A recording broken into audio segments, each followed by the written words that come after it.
Ndugu wa Tanzania, na wasalimu kwa jina la Jamhuri ya Muungano wa Tanzania. Majina yangu ni Luteni Kanali Kevin Baraka Bebato, mkuu wa kitengo cha habari na uhusiano, Wizara ya Ulinzi na Jeshi la Kujenga Taifa. Jeshi la Ulinzi la Wananchi wa Tanzania linatangaza nafasi za kuandikishwa jeshi kwa vijana wa Kitanzania kuanzia elimu ya sekondari hadi elimu ya juu. Vijana watakaoandikishwa jeshi watapatiwa mafunzo mbalimbali muhimu ya kijeshi na mafunzo ya kuendeleza katika taaluma zao.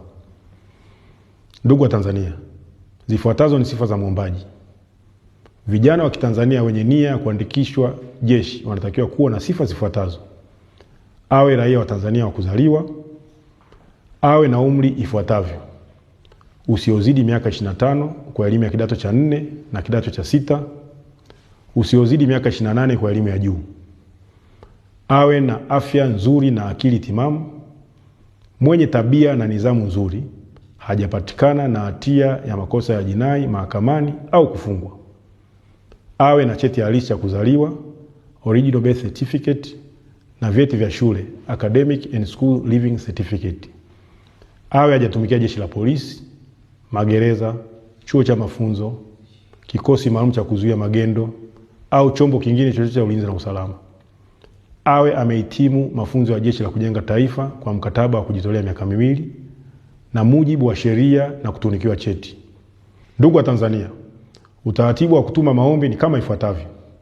Maombi yote yaandikwe kwa mkono na yawasilishwe yalipokuwa makao makuu ya jeshi Msalato, Dodoma, kuanzia tarehe 15 Aprili 2026 hadi tarehe 28 Aprili 2026, yakiwa na viambatisho vifuatavyo: nakala ya kitambulisho cha taifa au nambari ya NIDA, nakala ya cheti cha kuzaliwa, vyeti vya shule na chuo, nambari ya simu ya mkononi ya muombaji, nakala ya cheti cha JKT kwa waombaji waliomaliza mkataba.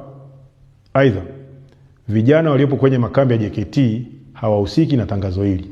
Ndugu wa Tanzania, maombi yote yatumwe kwa anwani ifuatayo: Mkuu wa Utumishi Jeshini, Makao Makuu ya Jeshi, Sanduku la Posta 194, Dodoma, Tanzania. Asanteni kwa kunisikiliza.